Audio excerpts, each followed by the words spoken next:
Bonsoir à tous, merci de nous rester fidèles. Tout de suite le sommaire de votre journal. Célébration aujourd'hui du 65e anniversaire de la création des Forces armées royales. Sa Majesté le roi Mohammed VI, chef suprême et chef d'état-major général des phares, adresse un ordre du jour aux officiers, sous-officiers et militaires de rang. Nous en parlerons dès le début de ce journal.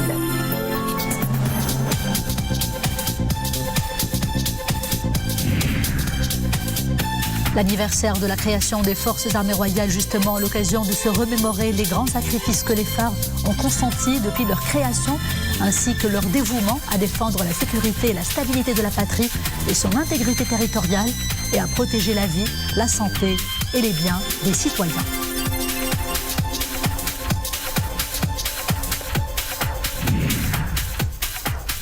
En cette période de crise, titre exceptionnel seulement, les autorités délivrent des autorisations spéciales à quelques agences de voyage. Parmi les destinations de choix des familles qui ont effectué le déplacement figure Al-Husseima, une très belle destination. Nous suivrons un reportage sur place. Bonsoir, nous sommes le 14 mai, en pareil jour, il y a 65 ans exactement, au lendemain de l'indépendance du Royaume du Maroc. C'était la création des Forces armées royales. À l'occasion de ce glorieux anniversaire, Sa Majesté le roi Mohammed VI, chef suprême et chef d'état-major général des phares, a adressé ce vendredi un ordre du jour aux officiers, sous-officiers et militaires de rang. En voici tout de suite la traduction du texte intégral en compagnie de Mohamed Aïchkar. القائد الأعلى ورئيس أركان الحرب العامة للقوات المسلحة الملكية. الأمر اليومي 14 ماي 2021. الحمد لله والصلاة والسلام على رسول الله وآله وصحبه. Louange à Dieu, que la prière et la bénédiction soient sur le prophète, sa famille et ses compagnons. Officiers, sous-officiers et militaires du rang, à l'occasion du 65e anniversaire de la création des Forces armées royales qui coïncide cette année avec la fête sacrée de Eid al-Fitr, nous nous réjouissons de vous adresser, vous, membres des différentes composantes de nos Forces armées royales, terre, air, marine et gendarmerie royale, nos plus chaleureuses félicitations et notre bienveillance paternelle, notre estime et notre satisfaction pour toutes vos actions au cours de cette année remplie de sacrifices, de générosité et de fidélité à nos éternelles valeurs nationales. La symbolique de cet événement national, associé à la construction du Maroc moderne, est source de davantage de fierté de notre valeureuse armée, et son histoire faite de gloire et d'héroïsme et de sentiments de révérence envers ceux qui ont jeté les jalons de ce grandiose édifice, notre grand-père, feu Sa Majesté le roi Mohammed V, et notre vénéré père, feu Sa Majesté le roi Hassan II, que Dieu perpétue leur mémoire et les ait en sa sainte miséricorde. Faisant de cette ancienne institution une école authentique pour l'éducation sincère et fidèle aux valeurs de citoyenneté. Nous avons tenu, conformément à nos traditions séculaires, de faire de cette précieuse occasion une étape annuelle pour évaluer, tirer les leçons et définir les objectifs et les priorités, afin d'élaborer et de mettre en œuvre les plans et programmes futurs en se focalisant sur le développement continu des capacités des Forces armées royales et en leur octroyant les moyens et les équipements dont elles ont besoin, tout en veillant à la formation et à la mobilisation de leurs membres pour leur permettre de se mettre au diapason de toutes les évolutions et de relever les défis. Officiers, sous-officiers et militaires du rang, la force naît de la détermination, de la résistance et de l'abnégation dont vous faites preuve dans la surveillance et la sécurisation de nos frontières terrestres, aériennes et maritimes, en particulier dans nos provinces du Sud et nos régions de l'Est, ainsi que les sacrifices consentis pour hisser très haut le drapeau de la nation partout dans le royaume, restera une fierté pour tous les Marocains. Nous vous invitons à plus d'accomplissement et à plus d'abnégation afin d'exaucer la volonté de réussite et de victoire qui vous anime. À cet égard, en notre qualité de chef suprême et chef d'état-major général des forces armées royales, nous saluons en particulier la réactivité de nos forces armées en concordance avec nos hautes instructions pour sécuriser le passage frontalier d'El Guelgueret, conformément au plan bien précis pour mettre en échec les manœuvres des mercenaires. Vous êtes parvenus, grâce à votre professionnalisme élevé dans les domaines de la planification, du commandement et de l'exécution opérationnelle, à faire échouer les manœuvres ignobles des ennemis de notre intégrité territoriale. Vous avez montré au monde entier le bien fondé et la légitimité de cette opération qualitative, qui a permis d'assurer la circulation en toute sécurité des flux de marchandises et des personnes entre le Maroc et sa profondeur africaine. Tout en louant la persévérance des membres de nos forces armées royales, aussi bien dans la défense des constantes du Maroc et de son intégrité territoriale, que dans la participation de nos contingents aux opérations de maintien de la paix, nous ne pouvons, en cette conjoncture sensible marquée par la persistance de la pandémie de Covid-19 à l'international, que rendre hommage aux personnels médicaux et aux cadres des services sociaux des forces armées royales qui sont aux avant-postes aux côtés de leurs homologues des établissements hospitaliers nationaux, des membres de la protection civile et des forces publiques qui se sont mobilisés en exécution de nos instructions pour assurer les prestations médicales ainsi que lors de l'opération nationale de vaccination.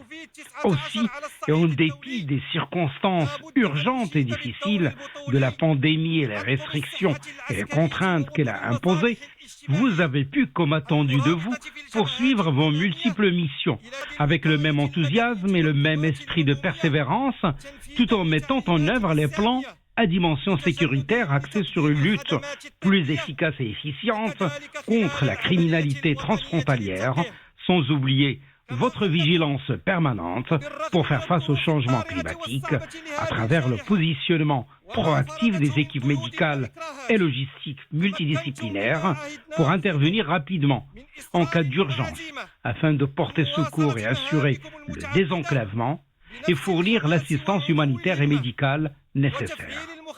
Officiers, sous-officiers et militaires du rang, les mutations rapides que connaissent aujourd'hui les sciences et les technologies de sécurité et de défense doivent inciter nos jeunes compétences militaires à les accompagner et les mettre à profit dans des programmes nationaux de recherche exclusifs permettant de concevoir des solutions innovantes dans les domaines de la transformation numérique et des technologies de l'information et de la communication, de commandement et de contrôle, et ce, afin d'augmenter le degré de préparation de notre armée et de soutenir ses capacités de combat sur le terrain.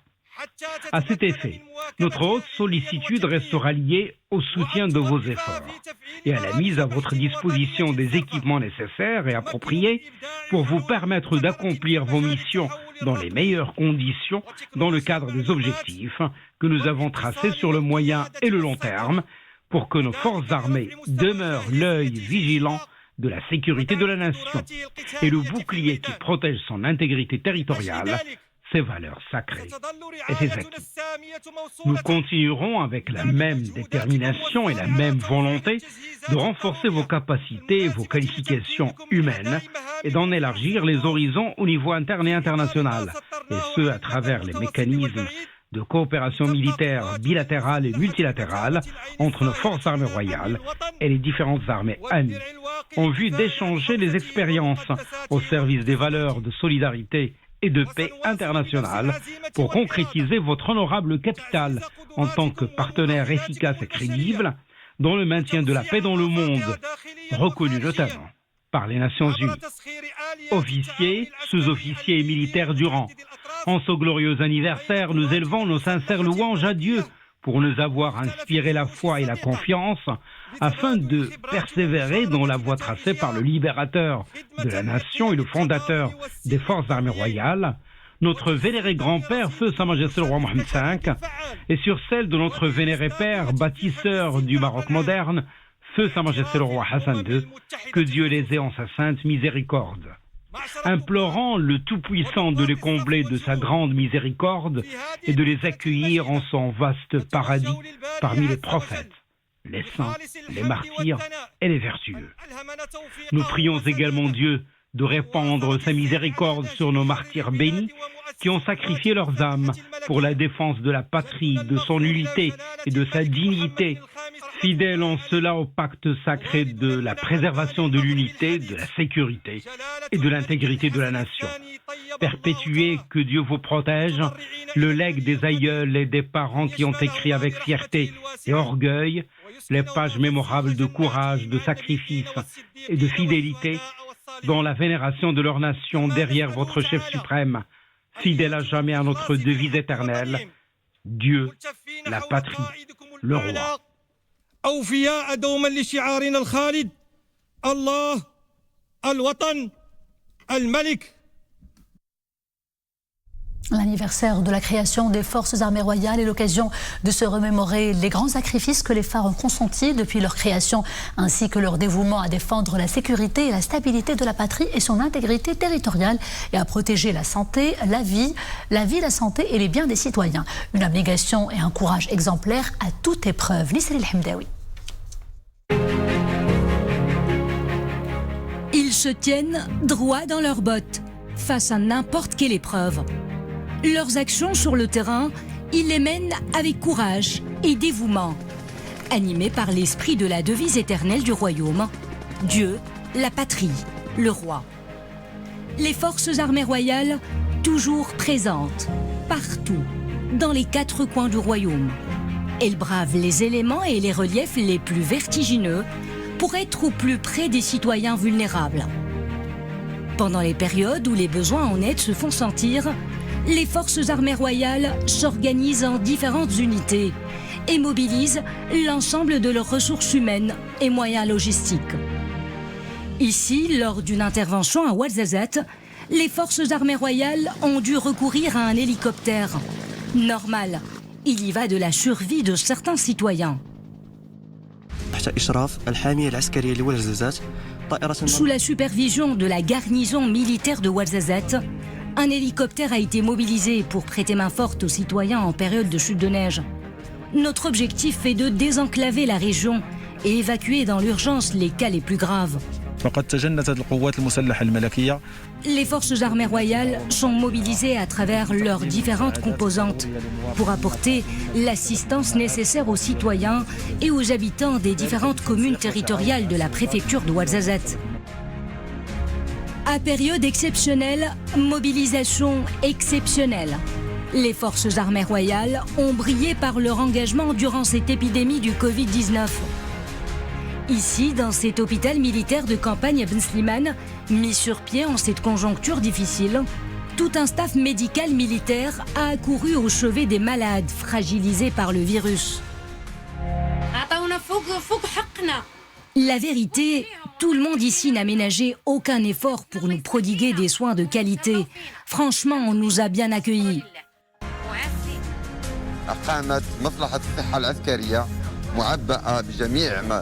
Le service de santé militaire a mobilisé toutes les ressources nécessaires pour mettre sur pied cet hôpital dédié à la prise en charge des malades atteints du Covid-19. Ces malades subissent une série d'analyses et de radios avant l'engagement du protocole de soins dans les différents pavillons hospitaliers.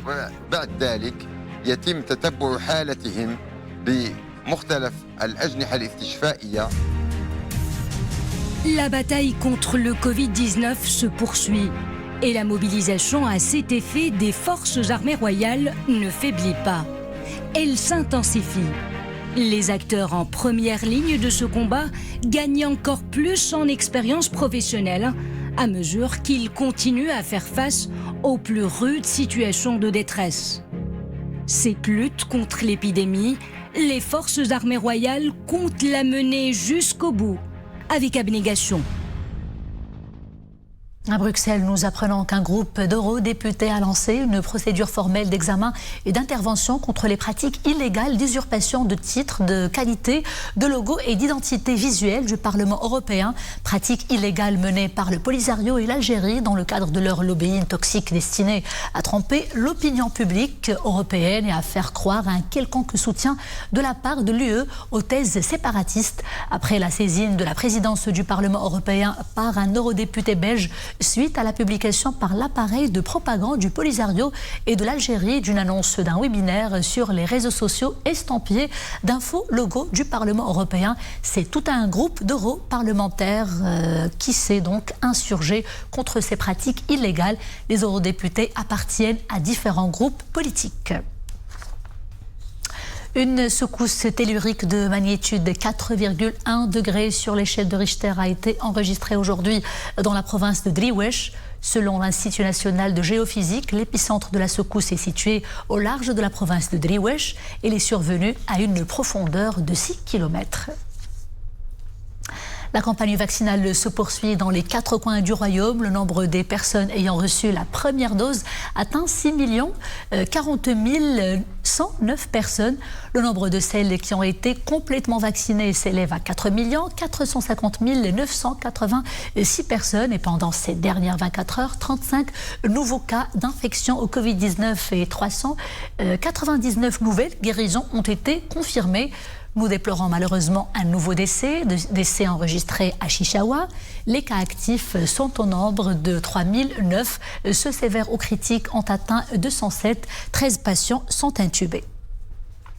Vous êtes Casablanca et vous êtes à court d'idées pour vos petites sorties vertes. Eh bien, sachez que le parc de la Ligue arabe a rouvert ses portes au public après un grand projet de réhabilitation. Tous les espaces, vous les voyez, du parc ont été réaménagés avec la création d'un parcours sportif, de manèges, de cafés, de kiosques et de sanitaires, entre autres. Le parc de la Ligue arabe s'étend pour rappel sur une superficie de 30 hectares. Sa réhabilitation a coûté 100 millions de dirhams. Nous sommes certes en période de crise sanitaire. Les restrictions qui sont liées aux déplacements entre les villes sont toujours en vigueur, mais à titre exceptionnel seulement, les autorités ont accordé des attestations dérogatoires spéciales à quelques agences de voyage. Ces dernières ont organisé de mini-séjours à Al-Husseima en cette période de vacances scolaires, une aubaine pour le tourisme domestique sur lequel misent beaucoup les professionnels pour redoper le secteur. Yassine Morafek, Abdelmjid Hallaoui, Mounia Marouche et Mohamed Elchkar. Les allées vides de cet hôtel d'Al-Husseima ne seraient plus qu'un mauvais souvenir. Depuis quelques jours déjà, l'établissement reçoit des demandes exceptionnelles de réservation pour cette période de vacances. Déjà 300 touristes ont décidé de prolonger l'ambiance d'Al-Eid au bord de la Grande Bleue, après avoir reçu une autorisation exceptionnelle de déplacement. Cette famille de Fès en fait partie. Avec ses plages magnifiques, Al-Husseima est une belle destination. Notre voyage s'est bien déroulé et la circulation sur la route est fluide. Tout se passe bien.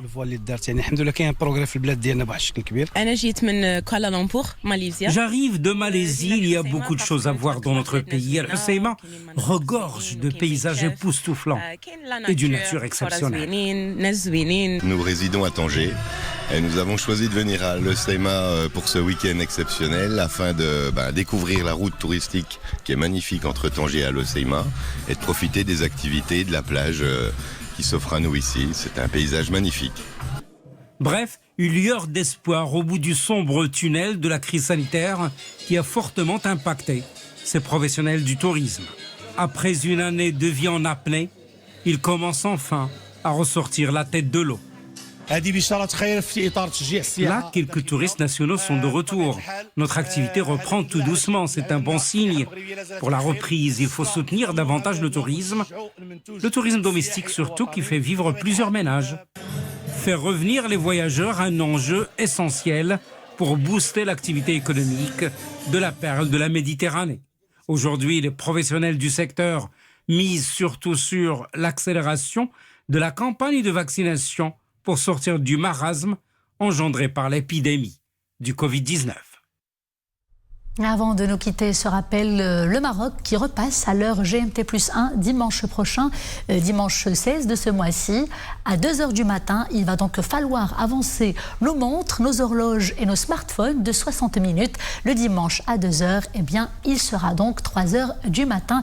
N'oubliez pas les réajustements nécessaires et n'oubliez surtout pas de nous retrouver demain à 19h pour votre JT francophone. Et c'est la fin de ce journal. Merci d'avoir été des nôtres. À demain donc, toujours avec grand plaisir. D'ici là, portez-vous bien.